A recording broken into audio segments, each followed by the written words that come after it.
Okay, coming back to representation and participation. So we have the two houses in the parliament. Let's talk about the election systems, electoral systems, which produce members. For the House of Representatives, the lower house, we have a new system, 2000s, mixed member proportional system, that is, which is a combination of single member district plus proportional representation. Looks like which country? Bravo. Okay. 300 districts, members of which are elected on a first past the post, winner takes all, single member district plurality system. And another 180 members through the party list system. So it's a combination of both.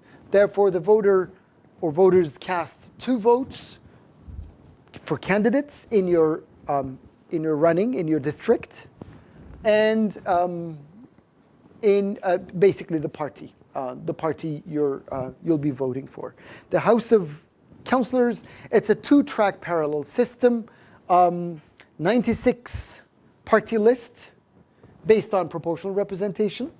So if it is a party list, it's a proportional representation. And another 146 members, single non-transferable vote. So it's basically so part of it is proportional representation, part of it is single member district plurality system. LDP had been losing its hegemony, starting off with the early 1990s, and then things have been changing. But as I've shown, 2009, LDP has really lost its grip, or so we thought, okay, because it has picked up in 2012 later on. Okay, so there has been some dissatisfaction with politics, which have translated into lower levels of turnout. Turnout had been high in Japan compared to advanced industrialized standards, advanced industrialized country standards, but it has been going down because of dissatisfaction with politics, predominant party system, LDP losing power, but at the same time, there has been increasing dissatisfaction with the predominant party regime too. What kind of a democracy are we talking about? The electorate started to think about. Political culture, identity, and citizenship. We have an ethnically and culturally homogeneous country, 98% something Japanese in terms of ethnicity, and more than 85%, about 85% have adopted the religion Shinto. So we have a largely homogeneous, ethnically but also culturally and religiously homogeneous country. And there has been nationalistic identity before World War II. So Meiji period, nationalism, strong army, strong nation. Remember this? Huh? Sounds like which of the countries we've seen? Strong army, strong nation.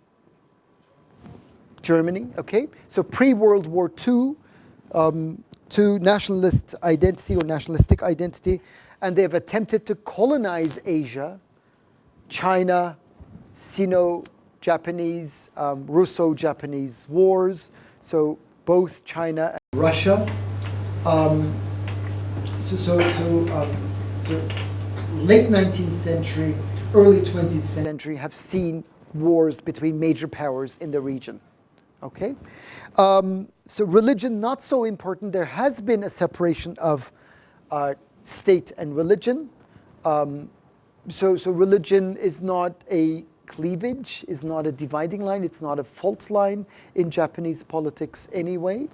And we have a very well-educated workforce with 9 years of compulsory education, almost for many, many decades following World War II.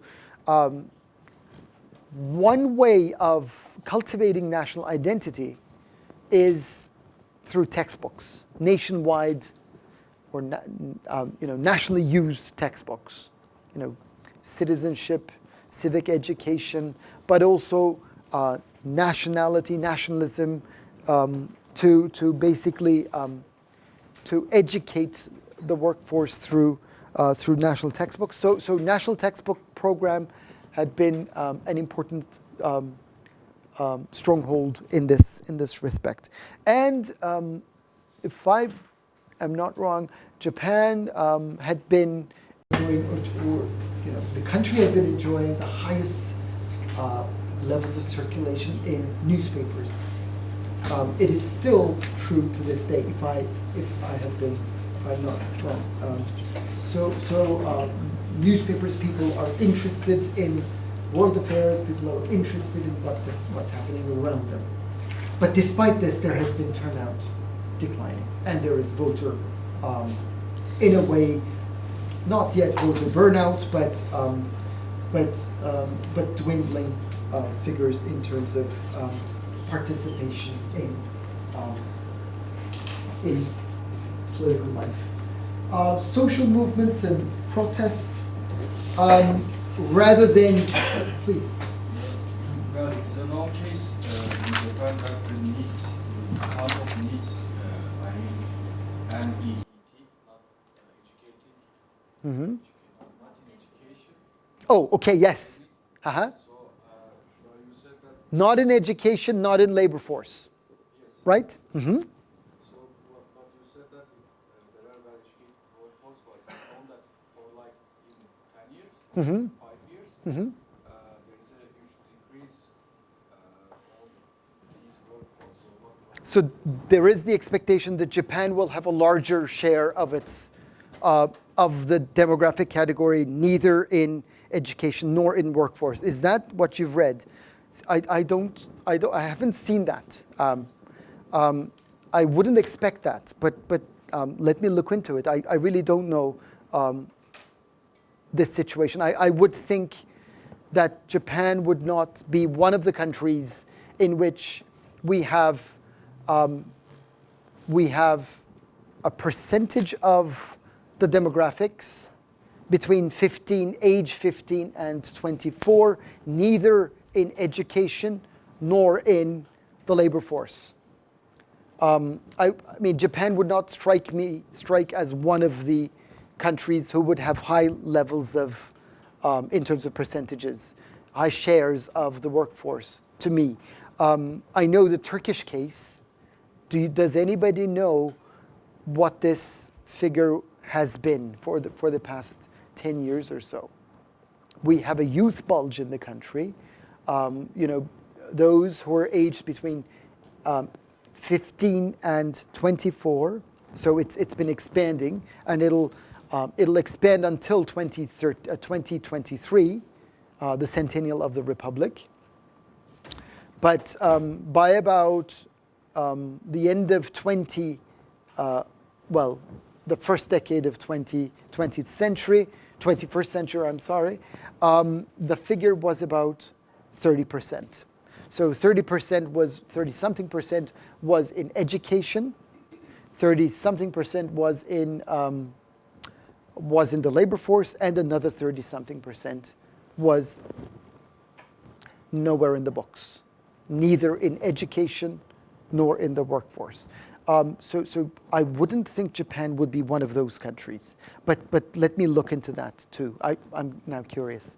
Thank you for sharing that with us. So citizens generally grumble rather than publicly protesting. One exception is right-wing populism or right-wing nationalism. So there has been some right-wing nationalists who had been, protesting against what's happening. Environment has been another issue of social movements, protest movements. Reckless industrialization was seen to have led to Minamata disease, which is basically mercury poisoning. People are concerned with nuclear power. People are concerned with climate change. Whaling still continues, hunting whales, and use of nuclear power for energy.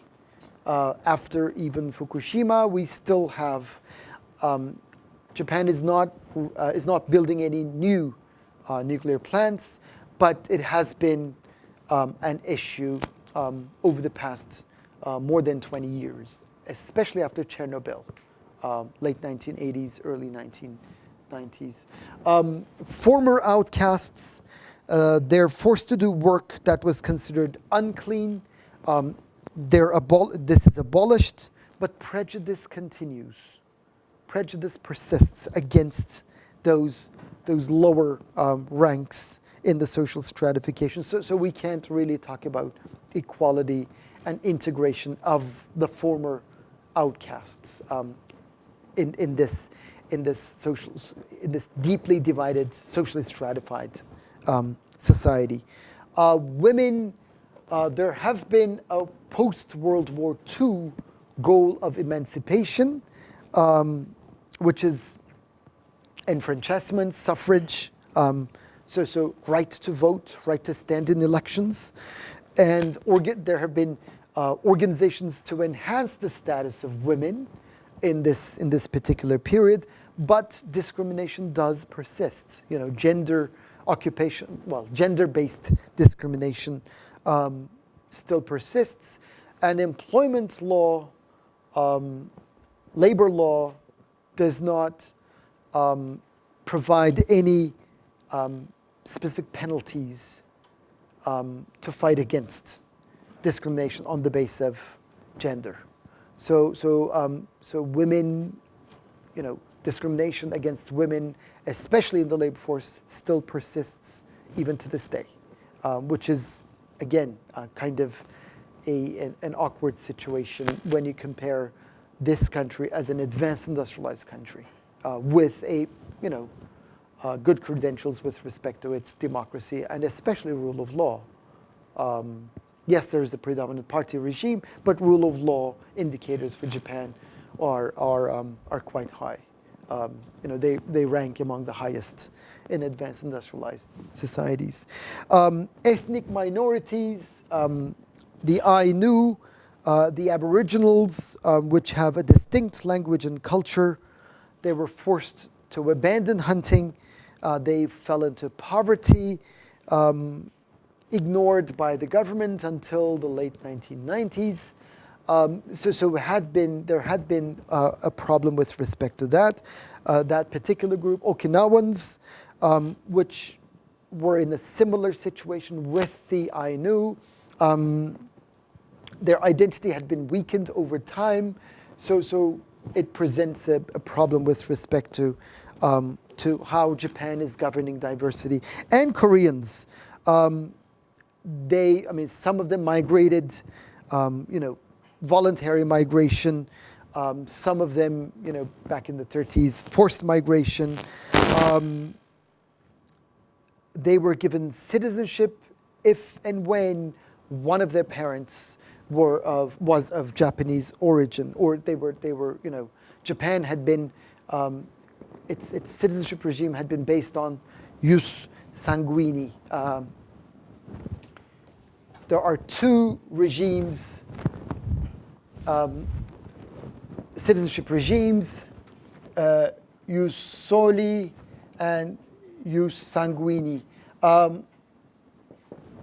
Any idea what these two terms stand for? Jus soli? It's civic, it's based on land, okay? Based on blood, okay? So as long as your parents are, one of your parents at least, is Japanese in origin, then you were given, Koreans were given citizenship. For Turkey, which of the two sounds like the Turkish system? Jus sanguini, okay. Finally, current challenges. Of course, Fukushima had been an immense, it hit immensely to Japanese economy, Japanese politics, Japanese society, Japanese psyche. So it's very much alive in contemporary political discourse. Citizens protest against nuclear power plants or nuclear power in general. So it has been, dominating the agenda to a certain extent. Another problem is aging, which has been a major concern, not only to people, but also to governments. Increasingly longer life expectancy at birth, exceeding 80 years of age, even for males, even for men, and a low birth rate means that we will have a higher dependency ratio. Those who be working will be supporting those who are outside the labor force. So when your future workers is contracting and when your future dependent population is expanding, it becomes financially, not only financially, but also socially difficult to sustain your model of society, your model of welfare, your model of, or your economic model. So labor force has been declining in terms of numbers, or is and will be declining, will continue to decline. Healthcare costs rise. So some municipalities back in the late 1990s, I believe early 2000s, have been giving subsidies, rewards to basically encourage births. But this didn't have much impact. This incentive structure did not have much impact on fertility decisions of prospective or current parents. Relations with the US had always been a top foreign policy goal. The US-Japan Mutual Security Treaty now is seen to be beneficial to both sides, especially beneficial to Japan. And Japan had been increasingly participating in missions for peacekeeping, and the alliance between the U.S. government, Bush administration, and the Japanese government back in the early 2000s on Iraq had been damaging,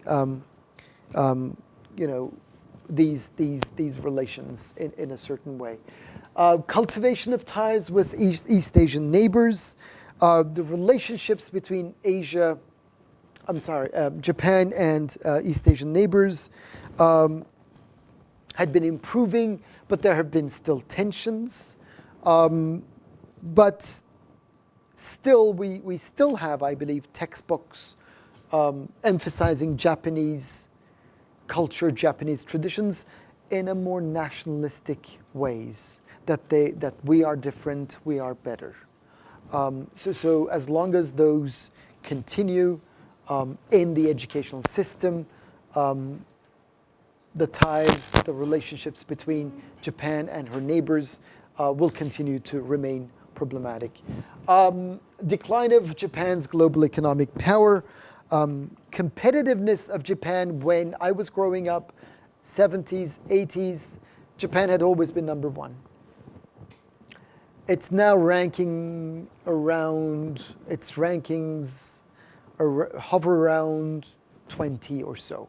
So 20th most competitive nation in the world. So after making it to the top position in terms of competitiveness.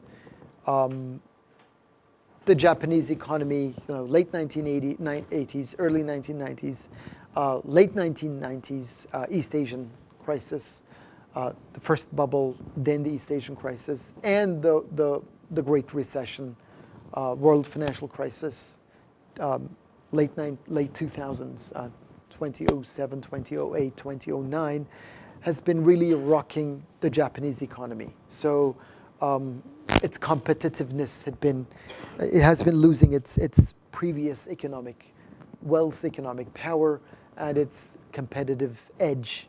So this is important to remember. Japanese as a model of East Asian style democracy. We have a passive citizenry, monopoly of power by one party, LDP, and bureaucracy. So the executive has also been very influential in the Japanese economic miracle, in the making of the Japanese economic miracle, and a greater emphasis on growth, sometimes at the expense of democracy, or individual rights and liberties, human rights, which were all agreeable to Confucian thought. And which were, to a certain extent, in the past, had been used to legitimize, to justify repressive governments. But this is also changing to a certain extent, especially with the LDP losing its grip on domestic politics, on power, on authority of decision making. Is really starting. I mean, with all these changes, we have the Japanese model of society, Japanese model of representation, Japanese model of participation, Japanese model of democracy, rule of law. Well, not so much rule of law, but civil rights and liberties. These seem to be changing a little. Citizens are not as passive anymore. They not only grumble, they also increasingly protest. So all of these are, early 21st century. All of these are changing to a certain extent,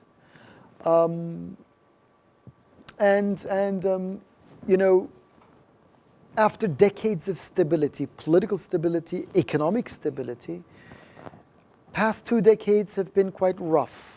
2.5 decades, 25 years by now, almost, or in fact more than 25 years. It's been quite difficult for Japan. It's more than 25 years. Late 1980s with the bubble, and the reaction to the bubble, and then came the East Asian crisis. Then came the Great Recession. So all of these are having reverberations, ramifications, most of which are rather adverse. And we'll see how Japan continues under Shinzo Abe. There has been some stability with respect to Abe's economic tools, Abe's economic model, and the way the country had been running in terms of democracy, in terms of rule of law, in terms of civil rights and liberties, the political system. But it seems that we have a less certain future for the Japanese compared to 25 years ago. Okay, that ends the Japanese case. This also ends this class.